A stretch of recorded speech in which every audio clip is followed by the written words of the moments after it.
एक समय की बात है। रानो चिड़िया का परिवार बहुत ही गरीब था, क्योंकि रानो की पति की मौत के बाद उसकी घर की हालत दिन पर दिन बिगड़ती जा रही थी और इसी वजह से अपना घर का खर्चा चलाने के लिए वह खेतों में काम किया करती थी और उसी से ही उसके घर का गुजारा चलता था।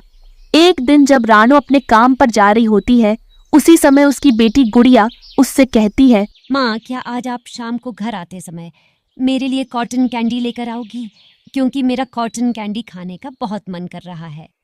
हाँ बेटा, आज मैं पक्का तुम्हारे लिए कॉटन कैंडी लेकर आऊंगी, क्योंकि आज मुझे काम के पैसे मिलेंगे ना, तो मैं तुम्हारे लिए तुम्हारी मनपसंद कॉटन कैंडी लेकर जरूर आऊंगी। आप सच कह रही हो माँ? फिर तो आज बहुत मजा आएगा। मैं तो बहुत सारी कॉटन कैंडी खाऊंगी। फिर रानो अपने काम पर चली जाती है और काम करते करते शाम हो जाती है। और जब शाम के समय रानो अपने पैसे लेकर घर वापस आ रही थी, अरे आज तो काम करते करते समय का पता ही नहीं चला, कितनी देर हो गई। गुड़िया भी घर पर मेरा इंतजार कर रही होगी। चलो जल्दी से जाकर घर का राशन और गुड़िया के लिए उसकी मनपसंद कॉटन कैंडी खरीद लेती हूँ।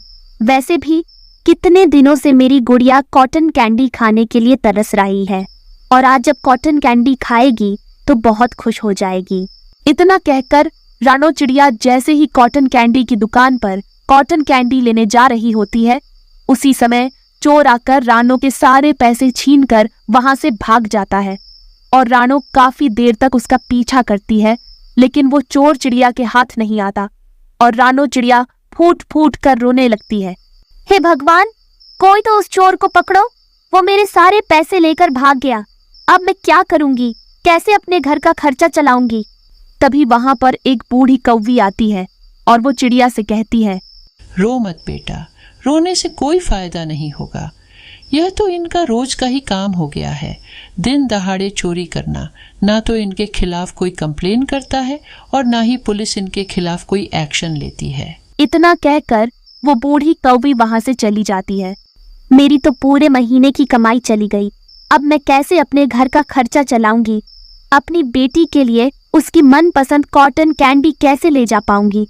मुझे तो कुछ भी समझ में नहीं आ रहा। आज मैं गुड़िया से क्या कहूंगी? उसकी माँ उसको एक कॉटन कैंडी तक नहीं खिला सकती। क्या मुंह लेकर जाऊंगी आज मैं अपने घर? इतना कहकर चिड़िया रोते रोते एक पेड़ के नीचे जाकर बैठ जाती है।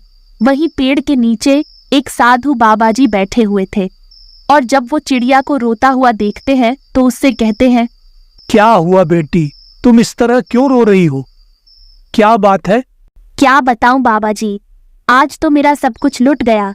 मुझे तो कुछ भी समझ में नहीं आ रहा, मैं क्या करूं?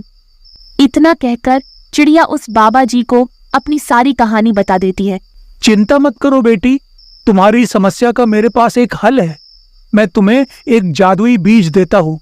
तुम इस बीज को ले जाकर अपने आंगन में बो देना और उसे बोते समय तुम जिस भी चीज के बारे में सोचोगी, यह जादुई बीज उसी चीज का वहां एक जादुई अनोखा घर बना देगा। बाबा जी, क्या आप सच कह रहे हो? बाबा जी, मुझे तो बस अपने बेटी को उसकी मनपसंद कॉटन कैंडी खिलानी थी। तुम चिंता मत करो बेटी, उस कॉटन कैंडी के घर से तुम कभी ना खत्म होने वाले कॉटन कैंडी लेकर आराम से बेच सकती हूँ। फिर चिड़िया बाबा जी का धन्यवाद करती है। वो जादुई बीज लेकर अपने घर आ जाती है और घर आकर अपने आंगन में वो जादुई बीज बो देती है, जिसके बाद उसकी बेटी गुड़िया उससे कहती है, माँ, क्या सच में हमारे जंगल में कॉटन कैंडी का घर उगेगा? हाँ गुड़िया, वो बाबा जी ने कहा तो कुछ ऐसा ही था। माँ, अगर सच में हमारे आंगन में कॉटन कैंडी का घर उग जाएगा तो कितना मजा आएगा ना। और अगली सुबह जल्दी उठकर आंगन में आते हैं तो देखते हैं कि उनके आंगन में कॉटन कैंडी का विशाल घर बना हुआ था। यह देखकर वो दोनों खुश हो जाते हैं। उस दिन के बाद से रानू चिड़िया कॉटन कैंडी के घर में रहते हुए कॉटन कैंडी जंगल के पक्षियों को बेचकर पैसे कमाने लगती है और अपनी बेटी गुड़िया के साथ उस घर में खुशी खुशी से रहने लगती है। जंगल में तेज बारिश हो रही थी। रानो के बच्चे खिड़की से बारिश के पानी को गिरता देख रहे थे। तभी तेज बिजली कड़कने की आवाज सुनकर दोनों बच्चे डर जाते हैं। वह डर कर अपनी माँ की गोद में छिप जाते हैं। डरो मत बच्चों, मैं हूं ना। तुम लोगों के साथ, तुम्हें डरने की कोई जरूरत नहीं। आकाश में इतना तेज क्या चमक रहा है और आवाज भी तेज हो रहा है। बच्चों, जब ऊपर आसमान में बादल टकराते हैं तब ऐसी आवाजें होती हैं और तेज रोशनी भी होती है। मम्मा, पापा कब आएंगे? बच्चों, तुम्हारे पापा आते ही होंगे। शायद तेज बारिश की वजह से रास्ते में कहीं फंस गए होंगे। मैंने बच्चों को तो समझा दिया, पर मुझे बहुत डर लग रहा है। पता नहीं बच्चों के पापा कहाँ रह गए। काफी समय गुजर गया है, अभी तक नहीं आए। माँ, यह देखो, अपनी छत टपक रही है। अरे, ये क्या? कल तक तो ये छत ठीक थी, टपक नहीं रही थी। हे भगवान, इतनी तेज बारिश में मैं घर की छत कैसे मरम्मत करूंगी? रानो अभी ऐसा सोच ही रही थी, तभी घर का आधा हिस्सा उड़ जाता है। बच्चों, जल्दी करो, जल्दी घर से बाहर निकलो। हम कहाँ जाएंगे इतनी बारिश में? गुड़िया बेटा, हम कालू माँ के घर जाएंगे। उनका घर पक्का है। रानो अपने बच्चों को लेकर कालू के दरवाजे पर आती है। कालू भैया, ओ कालू भैया, दरवाजा खोलो। इतनी रात गए, यह चिड़िया यहाँ क्या करने आई है? ये जरूर हमारे घर रहने आई होगी। इसे मना कर देती हूँ। गौरी, बाहर बारिश बहुत तेज है, चिड़िया को अंदर बुला लो। पता नहीं चिड़िया को क्या परेशानी है, वो इतनी बारिश में क्या करने हमारे घर आई है। उसको अंदर बुलाकर पूछो तो सही वो क्यों यहाँ आई है। खबरदार कालू, कोई जरूरत नहीं चिड़िया और उसके बच्चों को अंदर बुलाने की। जरूर इसका घर बारिश में टूट गया होगा और ये हमारे घर रहने आई है। मैं तुम्हें फिर से कह देती हूँ, दरवाजा बिल्कुल मत खोलना। गौरी, ये तुम कैसी बातें कर रही हो? याद करो, जब हमारा घर नहीं था और बारिश के पानी में हम भीगते थे तो चिड़िया हमें अपने घर में जगह देती थी रहने। चिड़िया ने तो कभी हमें अपने घर में आने से मना नहीं किया। ज्यादा चिड़िया के हमदर्द ना बनो कालू। अगर तुमने चिड़िया को अंदर बुलाया तो मैं अपने मायके चली जाऊंगी तुम्हें छोड़कर। गौरी के डर से कालू चुपचाप बैठ जाता है, पर कालू का दिल नहीं मान रहा था। वह खिड़की से देख रहा था। रानो अपने बच्चों के साथ बारिश में भीग रही थी। कालू को वो दिन याद आ रहे थे जब चिड़िया बारिश के दिनों में उनकी मदद किया करती थी। कालू को अपनी पत्नी गौरी पर बहुत गुस्सा आता है। उससे चिड़िया का इस तरह भीगना देखा नहीं जा रहा था। कालू जैसे ही दरवाजा खोलने जाता है, गौरी उसे रोकने लगती है।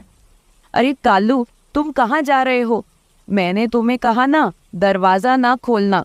मैं सचमुच मायके चली जाऊंगी। अगर तुमने दरवाजा खोल दिया तो। चल निकल निकल मेरे घर से। अब मैं तुझे अपने घर में नहीं रखूंगा। जा, चली जा अपने मायके। मुझे रोज रोज धमकी मत दिया कर मायके जाने की। कान खोल कर सुन ले गौरी, अगर तू मायके गई तो मैं दूसरी शादी कर लूंगा। तेरी धमकियों से मैं अब डरने वाला नहीं। मैं जा रहा हूँ चिड़िया को बुलाने। कालू का ऐसा रूप देखकर गौरी चुपचाप बैठ जाती है। बहन, ओ चिड़िया बहन, आप अपने बच्चों को लेकर मेरे घर के अंदर आ जाए। मैंने दरवाज़ा खोल दिया है। कालू भैया, आपका बहुत बहुत धन्यवाद, आपने हमारी मदद की।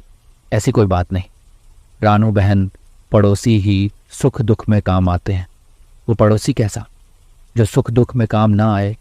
जब तक बारिश ना रुके आप मेरे घर में आराम से रह सकती हैं। रानो चिड़िया कालू के घर में रुक जाती है और बारिश रुकने का इंतजार करने लगती है। कुछ दिनों बाद बारिश रुक जाती है। रानो का पति टुन्नू घर आता है। फिर दोनों पति पत्नी मिलकर एक मजबूत सा घर बनाते हैं और खुशी से रहने लगते हैं।